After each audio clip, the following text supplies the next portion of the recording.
सच जरूरी है। नमस्कार, एमएनएस न्यूज लाइव में आप सभी का स्वागत है। मैं हूं आपके साथ अर्शी अंसारी। आइए देखते हैं देश और दुनिया की तमाम बड़ी खबरें। इससे पहले एक नजर हेडलाइंस पर। शेर हो, शेरों की तरह लड़ो, सैनिकों का जोश हाई करने पहुंचे इजरायली पीएम नेतन्याहू। अस्पताल के बाद चर्चा पर हमले से दहला गाजा।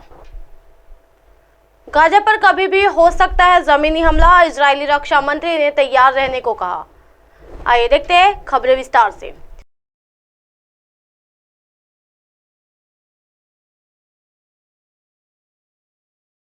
शेर हो, शेरों की तरह लड़ो, सैनिकों का जोश हाई करने पहुंचे इजरायली पीएम नेतन्याहू। जी हां, इजराइल और हमास के बीच गाजा पट्टी में जंग जारी है। इजराइल ना सिर्फ गाजा में हमास आतंकियों से लड़ रहा है, बल्कि दूसरे मोर्चे पर लेबनान के हिजबुल्लाह आतंकियों के हमलों का भी सामना कर रहा है। इसी बीच इजराइल की सेना का जोश हाई है, क्योंकि इजराइल के पीएम बेंजामिन नेतन्याहू खुद गुरुवार को गाजा के पास गोलानी ब्रिगेड पहुंचे और सैनिकों को मुलाकात की। मुलाकात के दौरान इजराइल सैनिकों का हौसला बढ़ाते हुए नेतन्याहू ने कहा कि शेर हो, शेरों की तरह लड़े, शेरों की तरह ही लड़ेंगे।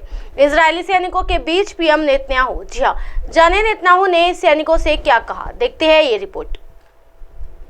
पीएम नेतन्याहू जिस सैनिकों से मिले वो गोलानी ब्रिगेड इजरायली सेना यानी आईडीएफ की सबसे अधिक सुसज्जित पैदल सेना यूनिट्स में से एक है। इसमें इजराइल के कभी युद्धों में हिस्सा लिया है। नेतन्याहू ने गाजा के पास असेंबली पॉइंट्स में आईडीएफ गोलानी ब्रिगेड के 51वीं बटालियन के सैनिकों से मुलाकात के दौरान कहा कि मैं यहाँ देश भर के सभी हिस्सों से आए गोलानी सैनिकों के साथ हूँ।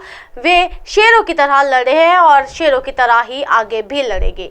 नेतन्याहू ने सैनिकों का उत्साह वर्धन करते हुए कहा कि हमें पूरे दमखम के साथ यह युद्ध की जीतने आ रहे हैं। इजराइल की पूरी जनता आपके साथ है।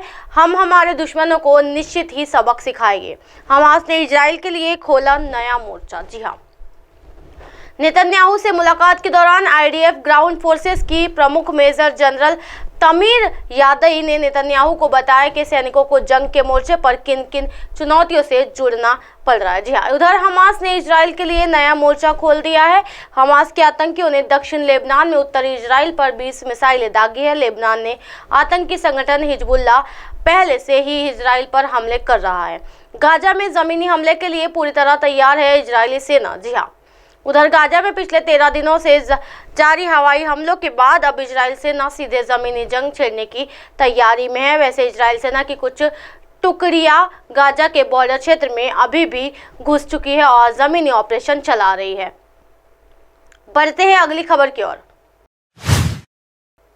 अस्पताल के बाद चर्च पर हमले से दहला गाजा। जी हाँ, इजराइल और हमास के बीच पिछले 14 दिनों से जारी जंग लगातार तेज होती दिखाई दे रही है। इस वजह से गाजा के लाखों लोगों का जीवन संकट में पड़ गया है। यहाँ अस्पताल के बाद एक चर्च को गुरुवार को निशाना बनाया गया। मीडिया खबरों के अनुसार जिस चर्च पर हुआ हमला वो गाजा के आस अल जायतून इलाके में स्थित है और इसका नाम सेंट पोफेरियस है। जी हाँ, ये दुनिया का तीसरा सबसे पुराना चर्च है। दावा किया जा रहा है हमले के वक्त चर्च में ईसाई और मुस्लिम समुदाय के लोगों ने शरण ले ली थी। जी हाँ, हमास के नियंत्रण वाले अंतरिक्ष मंत्रालय का कहना है कि गाजा पट्टी में एक चर्च में शरण लेने वाले कई लोग गुरुवार देर रात हुए इस हमले में मारे गए। ग्रीक ऑर्थोडॉक्स चर्च के परिसर में हुए हमले में बड़ी संख्या में लोगों की जान गई, साथ ही कई घायल हुए हैं।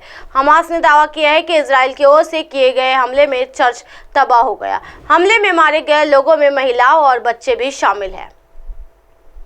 उल्लेखनीय है कि हाल ही गाजा के एक अस्पताल में हुए रॉकेट हमले में 500 लोगों की जान चली गई थी।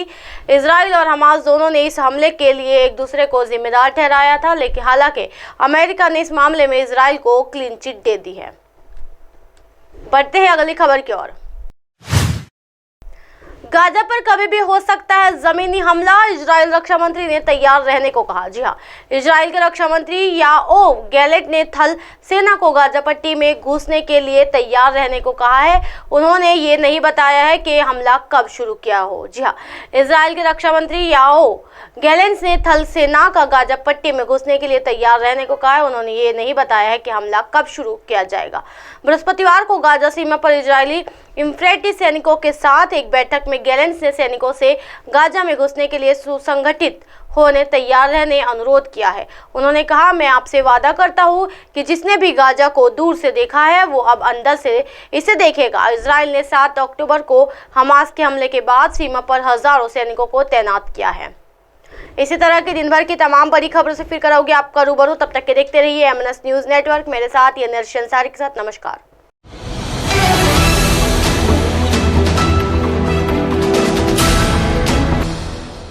ये है MNS न्यूज नेटवर्क और आप देख रहे हैं MNS न्यूज।